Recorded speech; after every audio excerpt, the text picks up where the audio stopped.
Okay, I just don't know how this is happening, but it keeps going very patchy. Welcome back to my channel, everybody. I'm Rose, and today I am going to be giving a first impressions and review of Jeffree Star's new Bloodlust palette. It went on sale yesterday and it came very fast. Ordered this at 6 PM last night and it arrived at 12 o'clock today. I'm going to be using this eyeshadow in this video, and just a big hint, it took me wiping off the look 3 times and trying again. This simple eyeshadow look is what came out of me trying to use as many shades as I could, so yeah, carry on watching if you want to see an honest review of this palette. So this is the Bloodlust palette. Okay, first off from the box, it's freaking massive. Look how big compared to my head. I didn't really watch Jeffree's video properly. I've not really watched any videos, to be honest. I kind of just saw the pictures on Instagram and then went from there because I really like purple eyeshadows. And I'm never disappointed with Jeffree eyeshadows, so I just went ahead and bought it. Straight off, this box reminds me of like a Turkish Delight box. This is what the palette looks like inside of the box. The palette is a bit smaller than the box, it's a bit less dramatic. It's lovely, it's so lovely. Do you think this is the kind of material that's going to get absolutely filthy in my drawer, but I do have a drawer dedicated to just my makeup palette, so hopefully not. It's got like a popper latch here. Ooh. They're more vibrant than I expected. Not vibrant, but they're stronger than they look on Instagram. These two shimmery shades, Wet Jewel and Pink Magic, they look just so right up my street. Oh my god. The shade Pink Magic, but they're both amazing, but the shade Pink Magic is literally so nice. I love eyeshadows like this so much. I don't really have much more to say about the actual packaging and stuff like that. I have no idea what look I'm actually going to go for, so wish me luck. So I must admit, I did just start filming this. I started too dark with the makeup, and I don't know, you can see this eye's probably a bit like stoned pink. Basically, the makeup, I wasn't happy with it. It wasn't going right, and my energy just wasn't there. Round 2. So this time I'd like to start a bit lighter, and I'm going in with the shade High King on like my outer corner. Naturally, when I buy Jeffree Star palettes, I have no fear of the shades being bad. When you buy Jeffree palettes, like, kind of just expect that they're gonna be good. Like, obviously they're not, sometimes you get shades that aren't perfect, whatever, but I mean, for me, as someone that uses eyeshadow, I always love Jeffree's palettes. So I want to try and do as many shades as I can. Might try and blend that like into the next shade of the shade Vivid.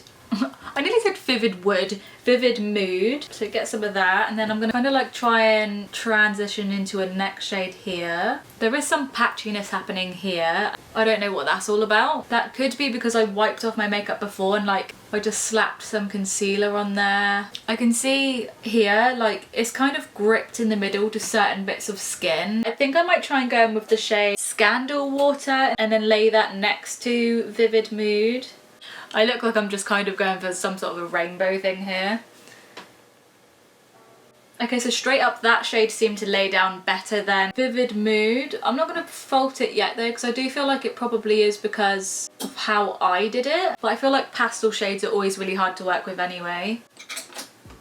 Let me show you what's happening here. So this one here is the shade Vivid Mood, and then that one is Scandal Water. Looks like it's totally not wanting to blend together at all. For the sake of carrying on with this look, I'm just going to pack it on with my finger. And I feel like that blue has definitely oxidized as well. It's gone quite dark. Okay, I just don't know how this is happening, but it keeps going very patchy in the middle here. What is going on? It's when I try and blend it, it just goes so patchy. Okay, so I'm trying to use all different colours, right? And one thing I will find with this whole colour scheme, I'm kind of struggling to know which colour to use next.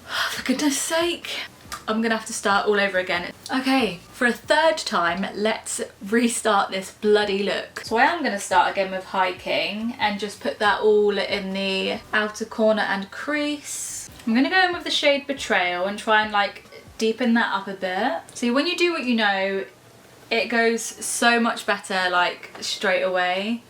You sort of don't have to think.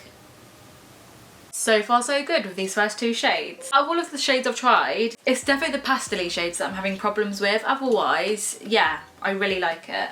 Right, gonna go with Blood Queen to deepen it up even more. See, straight away now, I think this is going really well and I'm enjoying using this palette. But it's a shame because I did want to try the other shades because I didn't want to do like the same old like purple cut crease. You know, like I wanted to try something new, but it just, them shades were just ruining it basically. There's no way I could have like finished that and made it look good because even when I packed it on with my finger it was going patchy when I blended it out still. I don't know what was going on there.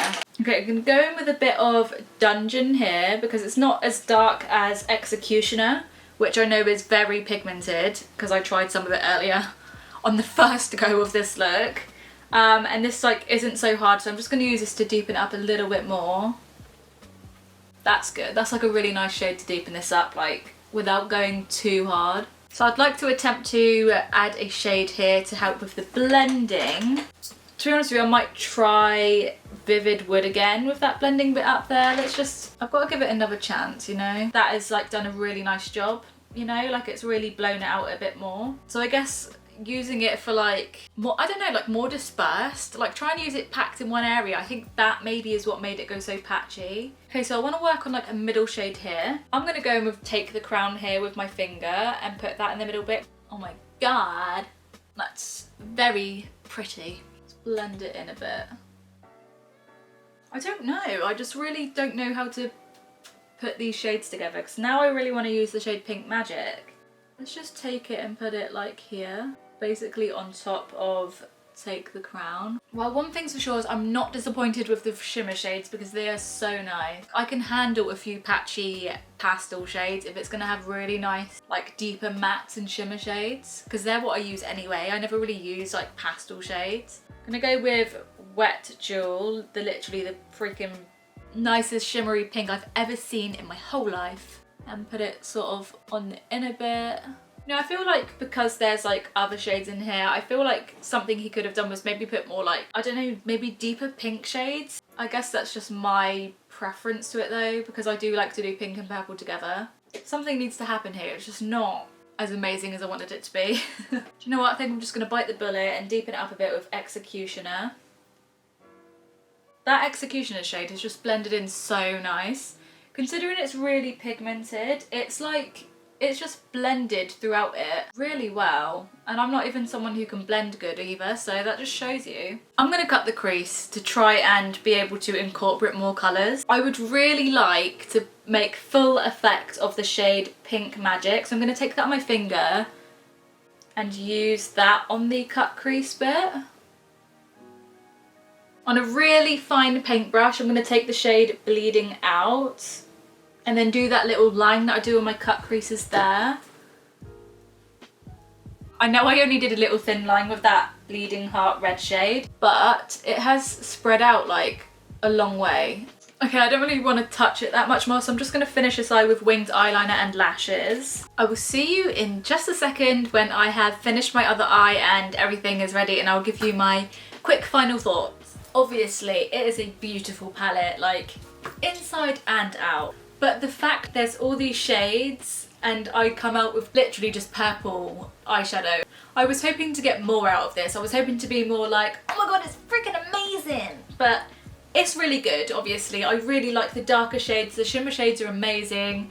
But when it comes to the pastel shades, for me personally, I mean, it could just be the way I'm using them and I'm just not very good at using them.